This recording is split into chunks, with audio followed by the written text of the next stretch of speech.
প্রিয় ছাত্রছাত্রী যারা West Bengal council of higher secondary এডুকেশনের ক্লাস 12-এ পড়ছো পলিটিক্যাল সায়েন্স সাবজেক্টটি নিয়ে, তাদের জন্য আজকে আলোচনা করব ভারতের বৈদেশিক নীতি চ্যাপ্টারটি।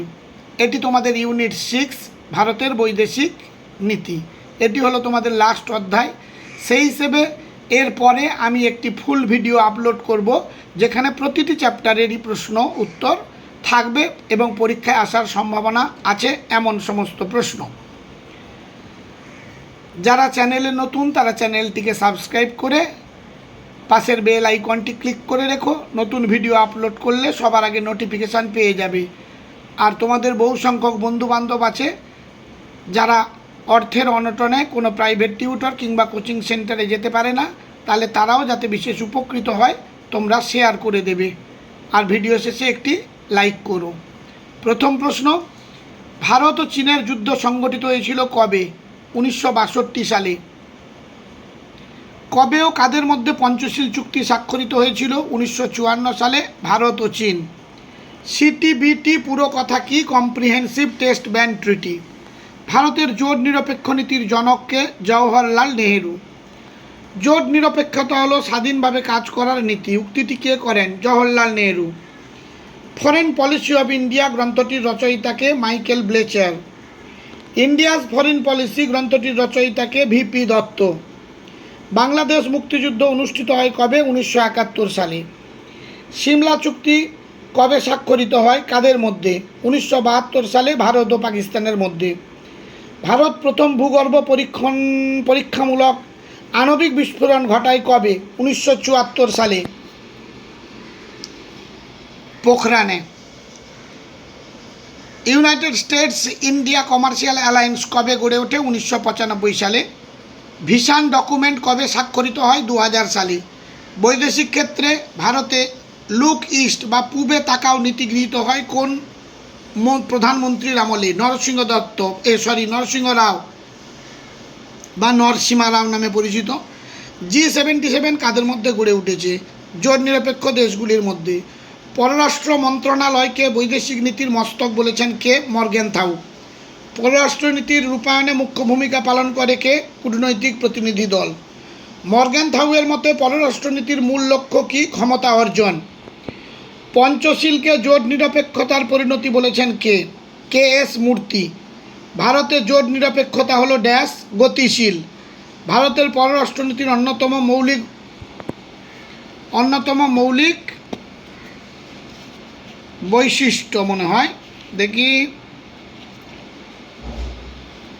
অন্যতম মৌলিক বৈশিষ্ট্য কি? উত্তর হলো জোট নিরপেক্ষতা।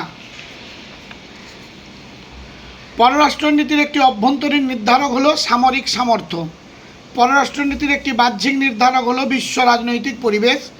কোনো একটি রাষ্ট্র তার উদ্দেশ্য সিদ্ধির জন্য যে সমস্ত নীতিগুলো অনুসরণ করে তাকে কি বলে? জাতীয় নীতি। রুশ ভারত মৈত্রী চুক্তি স্বাক্ষরিত হয় কবে? 1971 সালে।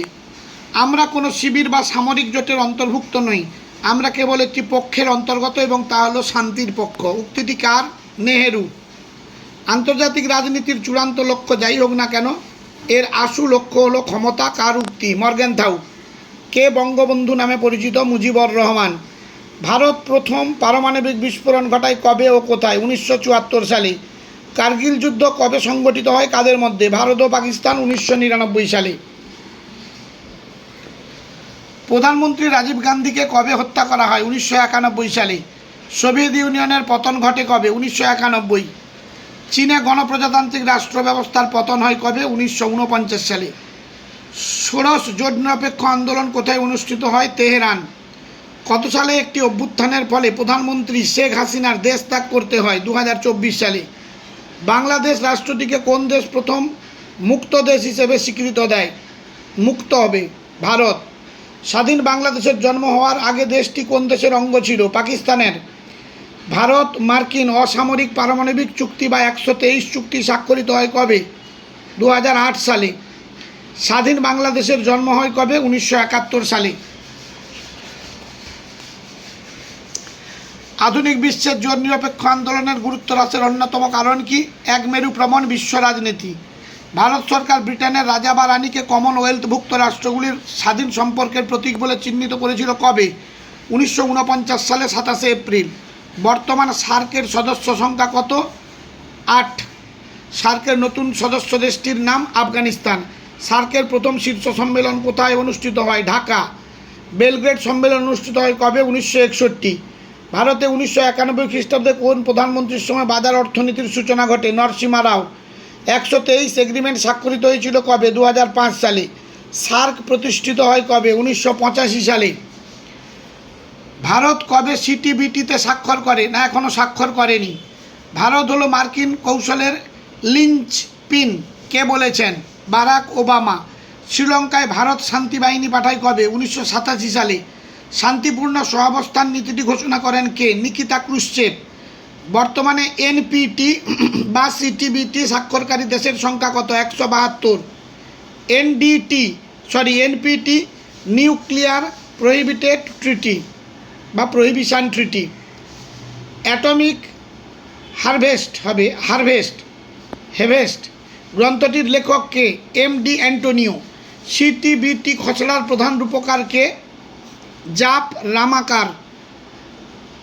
The criminality of nuclear deterioration গ্রন্থটির রচয়িতা কে? এফ.এ. বয়েল। সত্য মিথ্যা? নেহরুর পর ইন্দিরা গান্ধী ভারতের প্রধানমন্ত্রী হন। মিথ্যে। বাংলাদেশ 1970 সালে স্বাধীনতা অর্জন করে। ফলস। ভারত চীন যুদ্ধ 1964 সালে সংঘটিত হয়। মিথ্যে। ভারত তার প্রথম পরমাণু বিস্ফোরণ ঘটায় 1974 সালে। সত্য। শ্রীলঙ্কা স্বাধীনতা অর্জন করে 1949 সালে। মিথ্যে। স্বাধীন ভারতের প্রথম শিক্ষামন্ত্রী ছিলেন বল্লভভাই প্যাটেল। এটিও মিথ্যে। ভারত পিটিবিটি চুক্তিতে স্বাক্ষর করে 1964 সালে। মিথ্যে।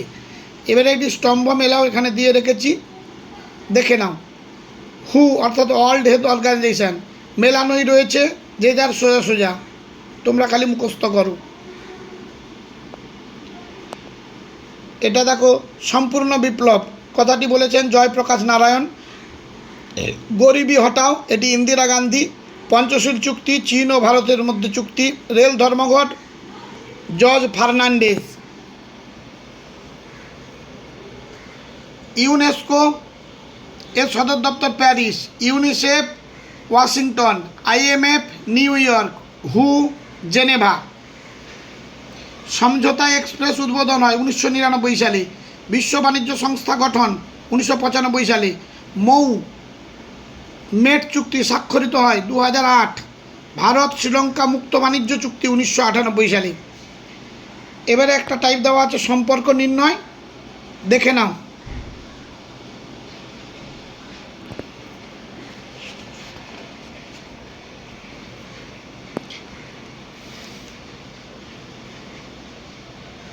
উনিশশো 62 খ্রিস্টাব্দে ভারত চীন যুদ্ধের পর দুই দেশের মধ্যে কূটনৈতিক সম্পর্ক ক্ষতিগ্রস্ত হয়েছিল।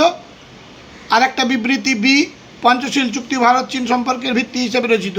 এখানে বিবৃতি এ এবং বিবৃতি বি পরস্পরের উপর নির্ভরশীল। এইভাবে প্রতিটি সাবজেক্টের চ্যাপ্টার ভিত্তিক সাজেশান পেতে চ্যানেলটিকে সাবস্ক্রাইব করো আর পাশের বেল আইকনটি ক্লিক করে রেখো। আজ তাহলে এই পর্যন্ত। সবাই ভালো থেকো, মন দিয়ে লেখাপড়া করো। সেপ্টেম্বর মাসে পরীক্ষা হবে তোমাদের 3rd সেমিস্টার।